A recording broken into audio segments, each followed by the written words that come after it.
네, 여러분 안녕하십니까, 평경장입니다.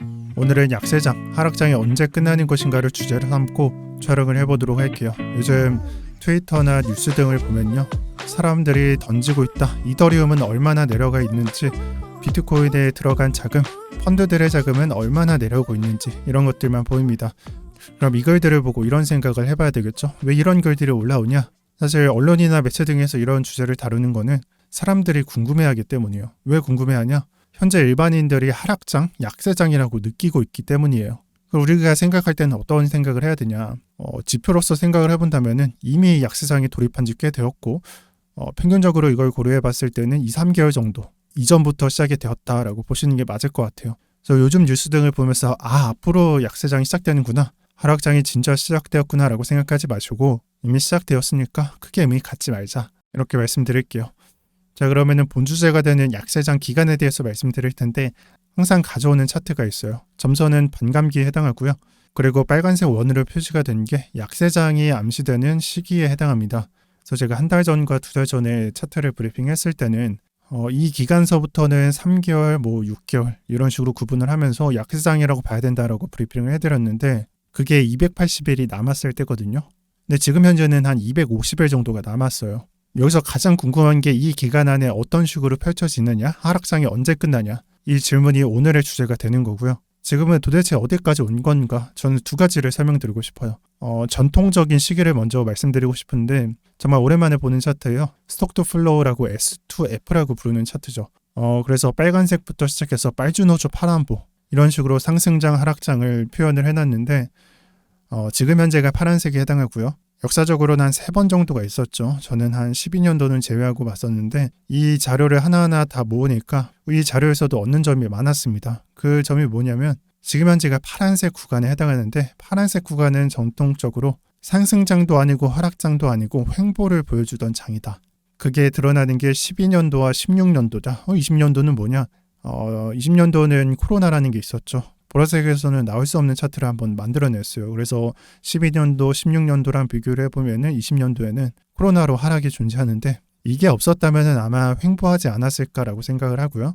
결론적으로 해당 자료로 보았을 때는 한 이 정도가 1년에 해당하는 거니까 지금이 파란색 영역인데, 큰 그림에서는 횡보로 가져가지 않을까라고 예상을 하는 게 정답에 가까울 것 같습니다. 그리고 한 가지만 더 하자면, 지금 파란색에 해당하니까 좀 색깔로 비교를 해보면은 보라색이 얼마 남지 않았다. 보라색이 뭐냐? 반감기가 시작되고 반감기 상승이 시작되는 그 빨간색 직전의 색깔이 빨주노초 파란보의 그 보라색을 말한다. 일단 기간적으로는 정확히는 알 수 없어도 대개 가져갈 그림은 여기서 얻을 수 있다라고 보고요. 그 다음으로 구체적인 기간에 대해서 한번 알아볼게요. 지금 현재 차트는 16년도 차트를 나타내고요. 현재 잘린 부분이 대개 알고 있는 17년도 상승장을 보시면 될 것 같습니다. 그 전에 지금 현재 겪고 있는 장에서는 어땠냐? 아까 봤었던 이 16년도 차트가 확대했을 때는 180일 정도 횡보를 가져가더라.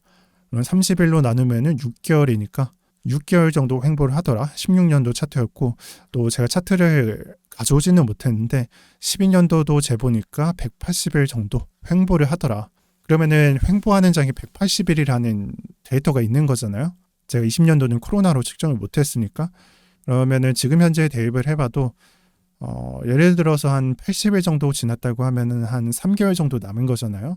그래서 6개월 중에는 한 40%, 50%는 소모했고 절반 정도가 남았다. 물론 이 기간이 짧은 건 아니지만 그 정도로는 생각해 볼 필요가 있다, 이렇게 말씀드리고요.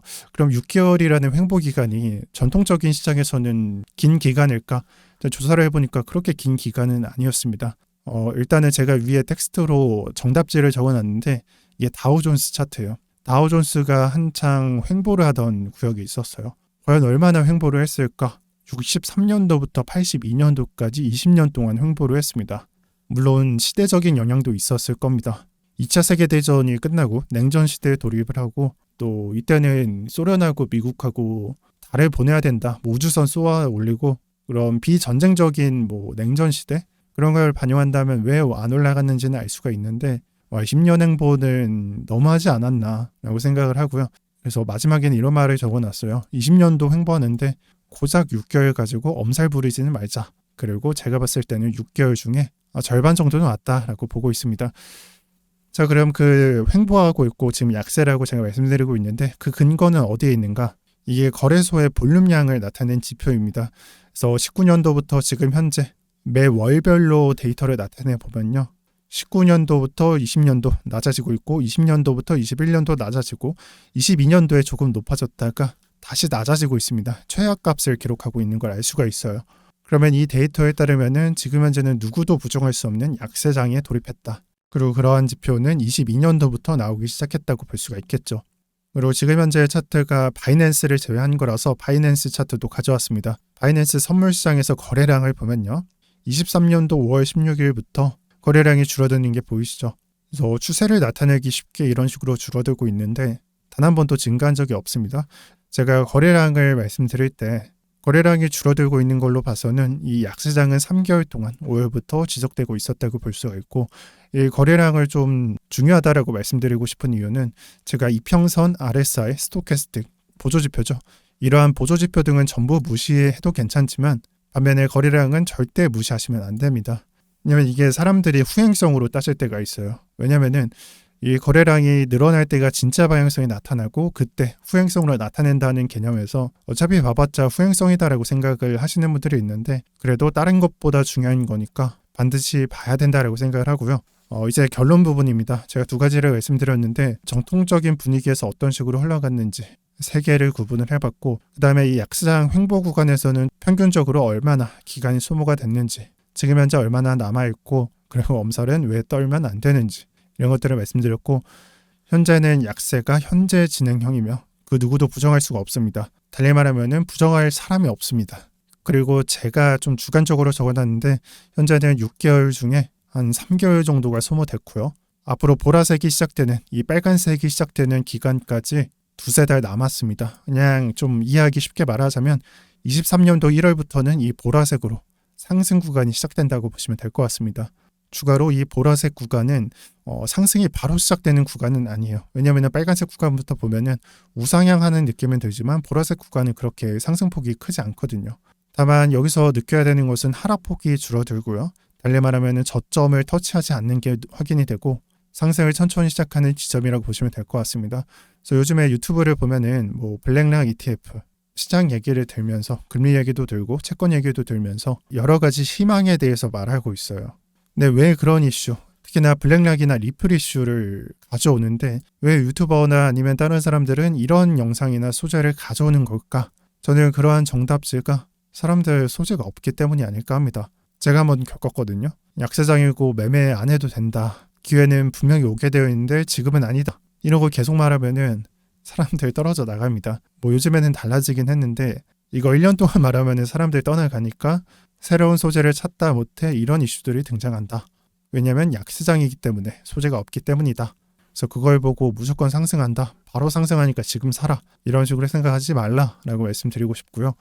그리고 제가 횟수를 세어보니까 코인을 한 지 5년 이상이 됐더라고요. 이 코인을 한 지 5년 차 입장, 5년 이상인 입장에서 평가를 해보면은 여러분들도 느끼겠지만 다 그놈이더라. 그래서 한 놈은 잡고 추천하다가 뚜껑이 깨지고 뚜껑이 날아가는 일도 있고 직접적인 표현은 그렇지만 실제로 있었죠. 자꾸 추천하다가 망치로 찍었어요 누가.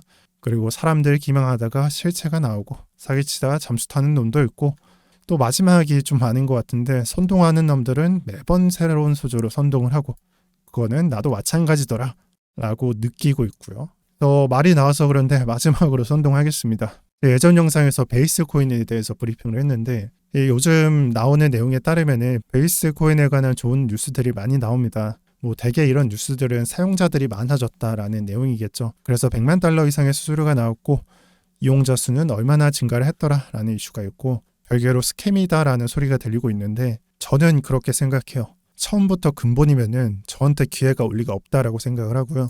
오히려 이런 코인일수록 뭐 투자금을 늘리기보다 처음부터 좀 집중해서 관찰을 하다가 확신이 생기는 순간 접근을 해보면 어떨까 하고요. 저도 이게 착한 선동일지 구라일지 저도 모릅니다. 하지만 한 가지 확실한 거는 이 베이스 산하에서 거래되는 잡코인들이 대부분이 씹스캠으로 보이고요. 이 중에서 뭐 1%, 5% 낮은 확률로 소수의 코인만 대박이 터질 것 같다라는 생각을 하고 있어요. 그리고 이 모든 걸 모아보면은 근본이 되는 베이스는 앞으로 어떻게 될지가 굉장히 궁금합니다.